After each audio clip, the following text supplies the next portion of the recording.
나야 까맣게 기억도 못했는데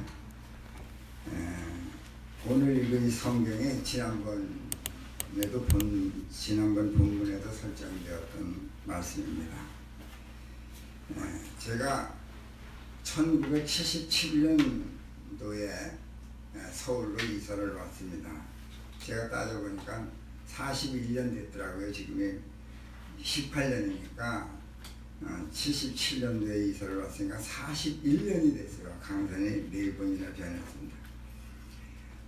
제가 시골에서는 얼마나 살았냐면 34살까지 살았어요. 그러니까 지금 34살? 아닌데 참 제가 77세인가?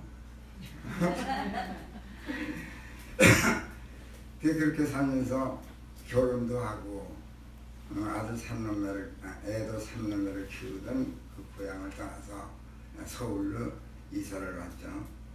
제가 서울로 이사 올 때 트럭에다가 쌀 12가마하고 장독 3개를 싣고 왔습니다. 왜 12가마를 가지고 왔느냐면 12가마면 한 달에 한 달씩 1년은 먹잖아요. 1년간만 서울에서 견디면 그래도 어떻게 살겠지 하는 마음으로 12가마. 왜 장독은 싣고 왔느냐면 간장만 있으면 차는 되잖아요. 참 어리석죠. 지금도 생각하면 정말 황당합니다. 제 생각이. 이사하기 하루 전날 담임 목사님이 신방을 오셨어요. 그때에 저희들에게 주신 말씀이 오늘 창세기 12장 제목보다는 그냥 그 본문을 띄워놓으시면 저는 더 좋겠습니다. 창세기 12장 1절부터 4절까지의 말씀을 주시면서 아브라함처럼 되십시오 그러시더라고요.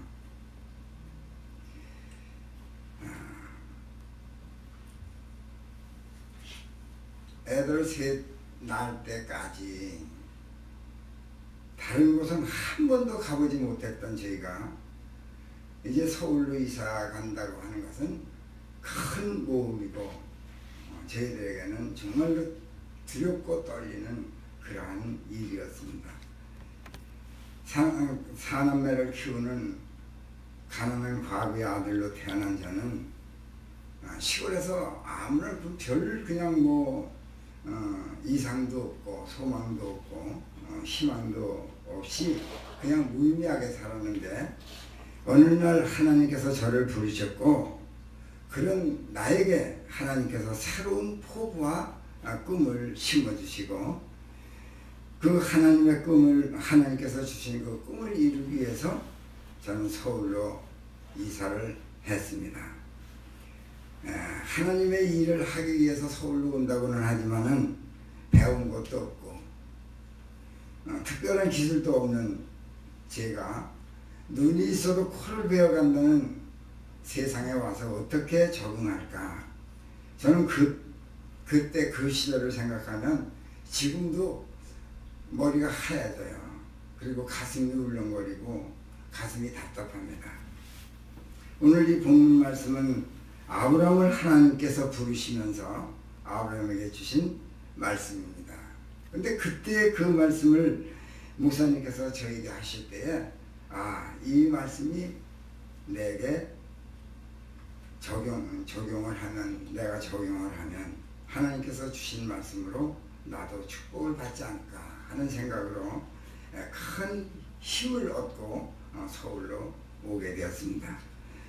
그 이후 저는 서울에 와서 이 말씀을 수십 번 아니면 수백 번을 더 읽으면서 묵상을 했습니다. 아브라함을 부르신 하나님께서 나를 부르셨다. 어려운 일을 당할 때마다 저는 이 성경을 봤습니다. 아브라함에게 약속하신 그 축복의 약속을 나에게도 하셨다. 여호와께서 한번 이 본문을 제가 이제 보겠습니다. 여호와께서 아브라함에게 이르시되 너는 너의 고향과 친척 아버지의 집을 떠나 내가 네게 보여줄 땅으로 가라.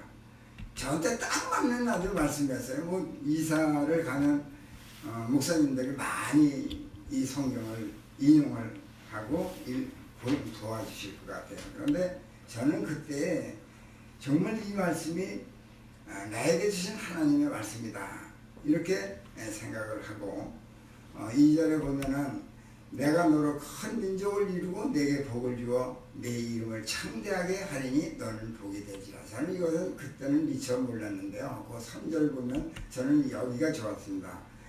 너를 축복하는 자에게는 내가 복을 내리고 너를 저주하는 자에게는 내가 저주하리니. 저는 이 말씀이 그렇게 좋습니다. 저는 그렇게 생각했으니까요. 저를 축복하는 자에게는 복을 내리고, 그냥 복을 내리고가 아니라 내가 복을 내리다 하나님께서 복을 주신다는 거죠. 정말 너무나 좋은 축복이 아닙니까? 이것이 제 축복이라고 생각했을 때에 얼마나 좋은 성경 구절이었는지 모릅니다. 나를 축복하는 모든 사람에게 복을 주신다. 나의 마음을 즐겁게 하는 사람에게, 나를 행복하게 하는 사람에게, 나의 편이 되어주는 사람에게, 그에게 하나님께서 직접 복을 내려 주신다잖아요. 여러분, 저에게 잘하세요. 제가 이런 사람입니다. 제가 아닌 하나님께서 복을 주신다고 약속했어요. 제가 아니에요. 하나님께서 복을 주신다는 거죠. 근데 그 다음에 보면 나를 저주하는 자에게는 너를 저주하는 자. 저는 저라고 생각하니까요. 나를 저주하는 자에게는 내가 하나님이 저주하리니. 제가 여간 악하게 살지 않으면 저를 저주할 사람이 어디 있겠습니까? 그냥 내 마음을 아프게 하는 사람, 나를 공연히 비방하는 사람, 공연히 이유도 없이 주는 것도 없이 혹시 저를 미워하는 사람이 있을 거 아니에요. 이런 사람들을 하나님께서는 좋지 않게 여기시고 좋지 않게 해주신다는 거죠. 간단히 얘기하면 하나님께서 무조건 내 편이 되어 주신다는 것입니다. 여러분 생각만 해보세요. 얼마나 가슴 벅찬 약속의 말씀입니까? 그런데 저는 가만히 생각해 봅니다. 하나님께 어떻게 이러한 약속의 말씀을 줬고,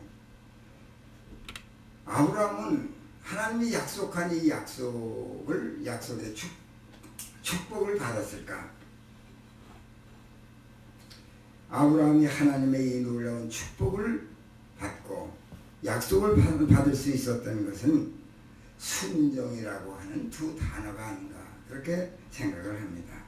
4절을 한번 보시면 이에 아브라함이 여호와의 말씀을 따라갔고, 여호와의 말씀을 따라갔다는 것은 순종을 얘기하는 것이잖아요. 명령대로 행했다는 거잖아요.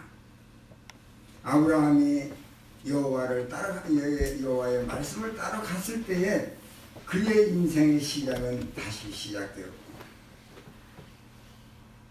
아브라함은 열국의 아버지가 되어 믿음의 조상이 되어질 수 있었다고 하는 것입니다.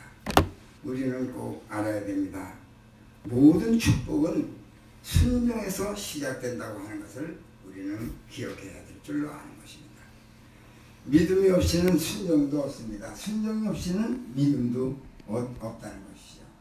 아무리 봉사를 해도, 아무리 말씀을 많이 들어도 그 다음에 행동이 없으면, 말씀대로 살지 아니하면 그는 믿음이 없는 것이죠. 하나님이 축복을 준비해 놓으시고 아브라함을 불렀지만은, 만약에 아브라함이 순종 아닌 노면을 했다면, 불순종을 했다면 축복은 아마 없었을 것입니다. 우리는 하나님께 축복해 주시기를 시간마다, 기도할 때마다 간절히 원하지만 하나님께서 나에게 원하는 것을 아멘으로 화답하지 못할 때가 없는지 한번 생각해 보시기를 바랍니다. 축복의 통로합니다. 축복의 통로. 우리 모두가 축복의 통로가 되기를 원합니다. 그러나 순종하지 않는 자는 축복의 통로가 될 수가 없음을 우리는 알아야 됩니다. 순종은 믿음의 시작이요, 순종은 축복의 통로이라고 하는 사실을 다시 한번 기억해 보시기를 바랍니다. 주여 주여 하는 자마다 다 천국에 들어갈 것이 아니요 내 뜻대로 행하는 자라야 천국에 들어간다고 했습니다. 안고 일어서는 것을 아시는 하나님, 우리의 생각과 우리의 마음과 우리의 행동을 아시는 하나님께서 우리가 어떻게 행할 것을 아시고 감추어도 놓았던 축복을 주시라고 생각을 합니다. 하나님이 어떠한 신분이신지, 어떻게 해야 하나님이 기뻐하실지, 아니 어떻게 하면 하나님이 싫어하시는지를 우리는 생각해 봐야 됩니다. 하나님은 멀리 계시지 않습니다. 지금 바로 우리의 이 자리에도 하나님은 오셔서 우리의 생각과 우리의 모든 것을 보시며 나를 주목하고 계실 것입니다. 아멘. 순종하면 모든 것이 잘 되고 예수만 믿으면 모든 것이 잘 될 줄 알잖아요. 또 그렇게 되어야 마땅하죠. 그런데 예수 믿어 별 하나 잘 되지 않잖아요. 모든 것이 잘 되지 않잖아요. 우리가 전도를 할 때 흔히 얘기합니다. 예수 믿으세요. 복 받습니다. 예수 믿으면 복 받습니까? 무조건? 모두가 잘 되지는 않습니다. 그리고 날마다 잘 되지는 않아요. 말할 수 없는 어려움도 있고 환난도 있고 고통도 있습니다. 똑같습니다. 그렇게 편안하게 행복하게 잘 살던 아브라함이 순종해서 고향을 떠났지만은 그 이후 아브라함의 인생은 고난과 역경과 환난으로 점철된 고단한 인생 길이었다고 하는 사실을 우리는 잘 압니다. 그에게 기쁨만 있었던 것도 아니고 성공만 있었던 것이 아닙니다. 실패와 좌절이 있었던 것인데, 그러나 그는 끝내 믿음을 지킴으로 하나님께 순종함으로 영광을 얻었던 것입니다. 저도 신방해 주신 성경을 통해서 위로를 받고 모든 게 형통하리라 이렇게 생각하고 이사를 왔죠. 그런데 웬 거예요? 이사 그 자동차가 고속도로에 올라서서 한 2-3km 가는데 고장이 났어요. 그때는 전화도 없었습니다. 이 IC에 가가지고 거기에 있는 분에게 경찰을 좀 불러달라 했더니 경찰을 불러줬어요. 그래서 그 경찰이 서울로 전화해서 레카차가 와가지고 그 레카차를 끌어가지고 레카차가 이제 이삿짐을 싣고 서울로 와서 제가 가고자 하는 흑석동에 왔더니 밤 한 10시가 넘었더라고요. 그 이후에도 얼마나 많은 어려움이 있었는지 모릅니다. 하나님이 이사 가라고 해서, 아니 하나님의 일을 위해서 제가 이렇게 하겠습니다 하고 서울로 왔는데 잘 돼야 될 거 아니에요. 근데 하는 것마다 힘들고 정말 지치고 쓰러질 수밖에 없는 그러한 삶을 살면서도, 그러나 끝까지 우리는 그 어려움을 극복할 수밖에 없었습니다. 축복은 하나님이 주시는 것이지만 그 축복은 내가 쟁취하는 것입니다. 내가 중간에서 포기하면 그 축복을 받을 수가 없습니다. 우리에게는 순간순간 수많은 어려움이 와도 주님의 약속을 믿고 순종할 때에 하나님께서 준비하시고 계신 그 숨은 축복을 받을 수 있다고 저는 생각을 합니다. 제가 아주 뗄래야 뗄 수 없는 가까운 지인이 있습니다. 그분이 사업을 했기 때문에 많은 돈이 필요했어요. 그때 저도 사업을 해결은 했지만 저도 이제 빚을 지고 사업을 했는데 돈을 좀 얻어달라는 거죠. 그래서 이제 여기저기서 아는 분들한테 얻을 수 있는 데까지 다 얻었습니다. 이 나중에는 저희 집을 담보를 해서 빼달라는 거예요. 그래서 담보를 해서 빼줬어요. 하물며 화물 자동차를 살 때에도 보증을 서달라는 거예요. 그 보증을 서줬죠. 얼마 안 돼서 이분이 외국으로 온 식구와 함께 저에게는 돈도 갚지를 않고 가버렸습니다. 완전 빈 털터리가 됐어요. 빈 털터리가 아니라 이제 빈만 잔뜩 친 거죠. 정말 암담했습니다. 근데 지금 우리 교회가 이제 이전을 하는데 이런 말씀을 드리면은 좀 저기서 제가 여기 와서 설교를 하기를 꺼려 하는 것이 여기 약간 좀 다르잖아요. 그래서 할 말을 할 수가 없기 때문에 설교를 하기가 싫어요, 저는. 그래서 이제 설교를 안 한다고 그렇게 그랬는데, 그때 마침 그 우리 교회가 예배당이 작아서 중축을 할 수밖에 없다. 그래서 중축을 하게 되었습니다. 그때 거기에도 뭐 잘 사는 사람 하나 없고 다 어렵게 사는 처지에 교회를 중축을 했는데 장로라고 하면서 뾰족한 묘수가 없잖아요.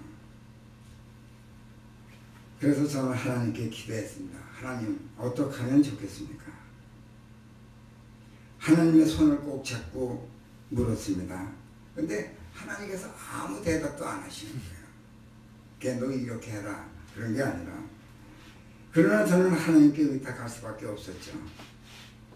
목사님이 저를 한날 부르시더니 갔는데, 박장로님 지금 어떻게 하려고 그러느냐고 근심이 가득한 얼굴로 저에게 말씀하신 거예요. 저는 목사님께 말씀드렸죠. 목사님, 하나님이 하시지 않겠습니까? 염려하지 마세요. 사람에게 빚을 얻어주고 빚을 졌는데 하나님께 빚을 얻어서라도 헌금을 하는 것이 마땅하지 않겠습니까? 목사님 제 손을 꼭 잡으시면서 기도하셨습니다. 하나님께서 함께 해달라고. 저는 그때 하나님이 정말 하나님이심을 제 몸으로 체험을 했습니다. 제가 하는 사업은 몰라보게 번창하기 시작했고, 어느덧 교회 헌금의 빚도 지인의 빚도 그 많은 빚, 제 사업의 사업 자금의 빚도 갚을 수 있게 되었습니다. 서울에 상경한 지 꼭 10년 만이었습니다. 제가 예수 믿고 꿈을 갖게 됐고 그 꿈을 이루고자 서울에 왔다고 했는데, 저는 그 꿈이 무엇이었냐면 농촌 교회에 내 손으로 교회를 하나 세우리라는 꿈이었습니다. 그런데 시골에 있으니까 세상 없어도 먹고 살기만 힘들지 교회라고 하는 것을 세울 수는 없더라고요. 그래서 하나님께 기도했죠. 서울 가서 돈을 벌어야 되겠습니다. 서울을 보내주세요. 그래서 제가 서울로 왔는데 10년 만에 이제 제 사업 자금이고 뭐고 다 갚았으니 이제 하나님과 약속한 내 꿈을 가졌던 그 꿈을 이루기 위해서 교회를 빚을 얻어서라도 이제는 또 지어야 되겠다. 뭐 제 사업도 빚을 얻어서 했는데 이제 뭐 교회 짓는 걸 빚을 얻어서 하면 안 되겠느냐 생각을 해서 이제 시작을 했습니다. 근데 그때 마침 제가 공장을 이제 만들려고 조금씩 이제 그 적금을 들었어요. 근데 그것이 330만 원 모였습니다. 그때 100명이 모았어요. 한 단지를 만들기 위해서, 가구 단지를 만들기 위해서 100명이 모아서 하니까는 뭐 금방 공장을 지을 수 있을 것 같더라고요. 근데 그때 제가 330만 원을 몰래 뺐습니다. 그 사람들은 몰래 깼어요. 그래서 그때 욕 많이 먹었습니다. 그걸 빼가지고 충남 당진 대치리에 300평 대지 위에 30평의 교회를 짓기 시작을 했습니다. 5월에 시작해서 9월에 입당 예배를 드렸는데, 저희 두뇌는 이제 빚을 얻어서 이것을 짓자 그랬는데 기적이 일어나기 시작했습니다. 다 짓고 나니까 1원의 빚도 없이 30평을 완공시켜주는 하나님의 기적을 저는 보게 되었던 것입니다. 어떻게 그렇게 빚도 지지 않냐고, 그러면 벼락같이 무슨 뭐 몇천만 원이 그게 나오겠느냐. 제가 이 교회에 성구를 했잖아요. 그런데 이 성구는 교회 짓고 맨 나중에 들어가는 거기가 이 성부입니다. 개척교회를 해도 마찬가지예요. 그래서 그때는 제가 개척교회를 많이 상대를 했는데 작으니까 와서 하시고는 돈을 안 내는 거예요. 안 내는 게 아니라 못 내는 거죠. 개척교회 그 월세도 못 내는데 그 의자값, 강대상 값을 낼 수가 없잖아요. 그러다 보니까 저희는 빚을 지게 될 수밖에 돈이 없었고, 그래도 이제 하나님이 함께 하셔서 빚을 다 갚고 시작을 했는데, 기적이 일어났는데 뭐냐면 전화가 떠오르는 거예요. 아, 장로님, 저 어느 교회 어떤 목사입니다. 아니, 전 기억을 하죠. 이제 돈을 안 내고 이제 그냥 사라졌으니까. 아, 웬일이세요? 아, 제가 몇 년 전에 이렇게 해서 돈이 없어서 그냥 저기 했는데, 이자는 못 주더라도 이제 교회가 조금 부흥됐으니까 본전은 보내드리겠습니다. 아, 이래가 쓰면 보내온 것으로 교회를 다 완공을 했던 겁니다. 이건 하나님의 기적이 아니면 일어날 수 없는 일이었죠. 봉헌 예배를 드리는 날 여기 오셔서 설교 몇 번 하신 그 조인익 목사님 아시죠? 저희들의 행적을 말씀하시며 울면서 설교를 하셨습니다. 우리들의 형편과 처지를 아시는 목사님께서 어떻게 이 교회를 세웠는지를 아시기에 눈물을 흘리시면서 설교를 하시더라고요. 그때 저는 하나님의 마음을 생각해 봤습니다. 목사님이 저렇게 눈물을 흘리실 때에 하나님은 어떠하실까? 하나님은 나를 꼭 축복해 주시리라 생각하면서 하나님께 감사 예배를 드렸습니다. 성전 중축 때도 하나님의 손을 움직이셨고, 성전 건축 때도 하나님의 손은 여전히 움직이셔서 이론의 빛도 지지 아니하고 성전 봉헌 예배를 감사로 하나님께 기쁨으로 드릴 수 있게 하신 하나님이죠. 그 이후에 성전 건축을 저는 계속해서 했습니다. 11년간 5교회를 세웠어요. 자랑 같지만은 이것은 자랑이 아니라 하나님을 위해 하나님의 성전을 지을 때에 하나님께서는 그렇게 힘을 주시고 믿음을 주시더라고요. 내가 하나님의 손을 잡는 것이 아니라 하나님이 내 손을 11년 동안, 아니 지금까지 잡고 계시기에 가능하다. 저는 그렇게 생각합니다. 하나님은 나에게 하늘을 팔 수 없도록 저는 순종했고 일했습니다. 축복은 거둬주어지는 것이 아니라 쟁취하는 것이라 저는 생각합니다. 성전 건축이나 중축이나 이전이나 아무에게나 이것이 기회가 주어지는 것이 아닙니다. 다윗이 아무리 성전 건축을 갈망했지만 그에게는 성전 건축의 기회를 하나님이 허락지 않으셨습니다. 전 우리 행복이 가득한 성전 이전의 이 기회는 우리에게 하나님의 주신 좋은 기회라고 저는 생각을 합니다. 우리에게 너무나도 부족한 것이 많습니다. 재정적으로도 어렵습니다. 인원도 얼마 안 됩니다. 그러나 누구의 손을 움직이시든 하나님의 손은 지금 움직이고 계시다고 하는 사실을 저는 꼭 믿습니다. 기적은 이미 시작되었고 있을 것입니다. 하나님의 손은 이미 움직이기 시작했고 우리 교회를 위해서 축복해 주실 줄로 믿습니다. 오직 하나님께서 어떻게 행하시는가를, 어떠한 기적이 일어나는가를 우리 온 성도들이 목격하고 몸소 체험하는 좋은 기회가 되었으면 하는 것입니다. 온 성도들의 순종이 축복으로 이어지고 행복이 가득한 교회, 행복이 가득한 가정이 되었으면 좋겠습니다. 사랑하시는 여러분, 순종하시어 기회를 버리지 마시고 하나님께서 주는 축복의 통로가 될 수 있는 우리 모두가 되시기를 간절히 바랍니다. 기도하시겠습니다.